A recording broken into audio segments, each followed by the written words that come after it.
Hello everyone, আমি অরিত্রী চলে এসেছি আবারও একটা নতুন ব্লগ নিয়ে।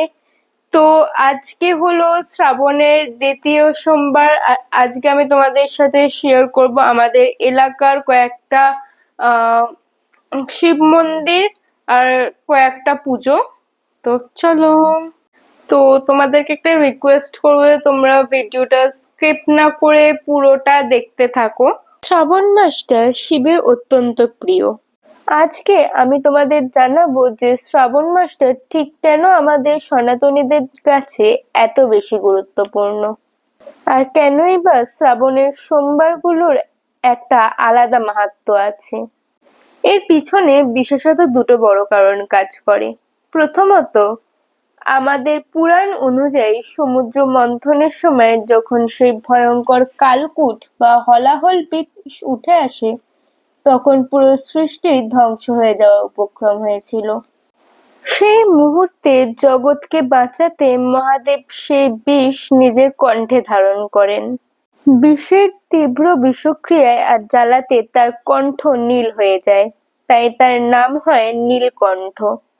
আর এই বিষের প্রতিক্রিয়ায় তার শরীর অতিরিক্ত উত্তপ্ত হয়ে পড়ে। তখন সব দেবতারা তার শরীরের উত্তাপ কমানোর জন্য তার মাথায় গঙ্গার জল ঢালতে শুরু করেন। সমুদ্র মন্থন ঘটেছিল ঠিক শ্রাবণ মাসেই।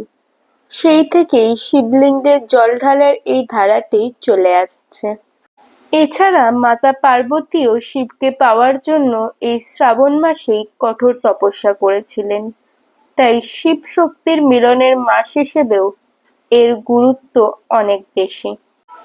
এই পুণ্যময় শ্রাবণ মাসে বিশেষত সোমবারগুলোকে বেছে নেওয়ার পিছনেও কিন্তু একটা কারণ আছে।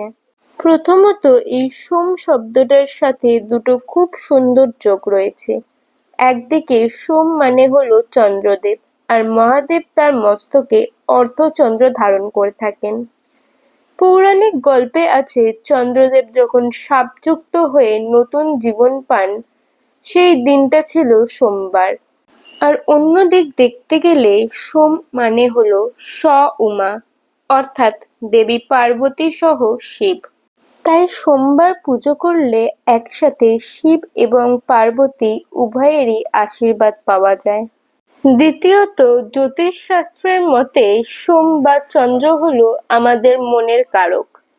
আমাদের মন সারাক্ষণ চঞ্চল হয়ে ঘুরে বেড়ায়, আর দেবাদিদেব মহাদেব হলেন যোগেশ্বর, যিনি আমাদের মন শান্ত করে রাখতে শেখায়।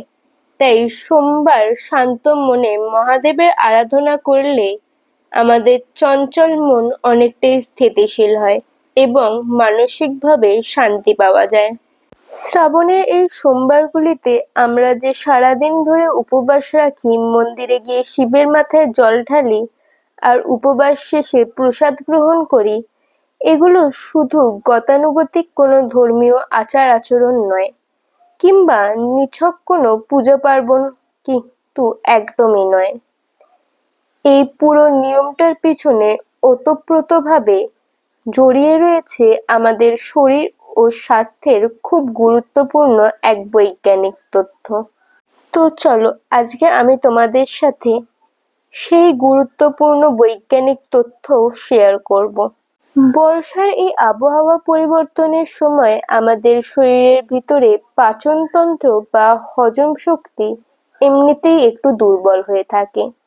ঠিক এই সময়টাতে সপ্তাহে একটা দিন যদি আমরা উপবাস রাখি, তবে তা আমাদের শরীরের ভিতরে টক্সিন বা ক্ষতিকারক বজ্র পদার্থ পরিষ্কার করতে দারুণভাবে সাহায্য করে। এই প্রক্রিয়াটিকে বলা হয় ডিটক্সিফিকেশন। আর সকালে ঘুম থেকে উঠে স্নান করে শুদ্ধ বস্ত্রে হেঁটে মন্দিরে যাওয়া, শিবলিঙ্গে জল অর্পণ করা, এসব আমাদের পুরো শরীর আর মনকে একটা অন্যরকম ইতিবাচক শক্তি বা পজিটিভ এনার্জি এনে দেয়, যা সারা দিনের জন্য আমাদের পজিটিভ রাখে। আচ্ছা দেখো, এই যে শ্রাবণ মাসে আমরা নিয়ম করে সোমবার উপবাস রাখছি, ঘুম থেকে উঠে স্নান করে শিব মন্দিরের লম্বা লাইনে দাঁড়াচ্ছি, শিবলিঙ্গের মাথায় জল ঢালছি, এগুলোর পিছনে মূল চাবিকাঠিটা কি তোমরা জানো? চাবিকাঠিটা হলো বিশ্বাস। বিশ্বাস রেখেই তার আরাধনা করো, দেখবে মন থেকে নিজেকে অনেক হালকা এবং অনেক বেশি শক্তিশালী মনে হবে। আর দেখো, আমি কিন্তু কথা বলতে বলতে তোমাদেরকে আমার এলাকার সবকটা ঠাকুরই দর্শন করিয়ে দিয়েছি। আর আমি ওখান দিয়ে ভোগ দিচ্ছিল সেটাও গ্রহণ করেছি। আর আজকের ভিডিওটা আমি এখানেই শেষ করছি। তোমাদের ভিডিওটা ভালো লেগে থাকলে লাইক করে, কমেন্ট করে, শেয়ার করে দিও। আর আমার পাশে থাকার জন্য চ্যানেলটাকে সাবস্ক্রাইব করে পাশে থাকা বেল আইকনটা প্রেস করে দিও।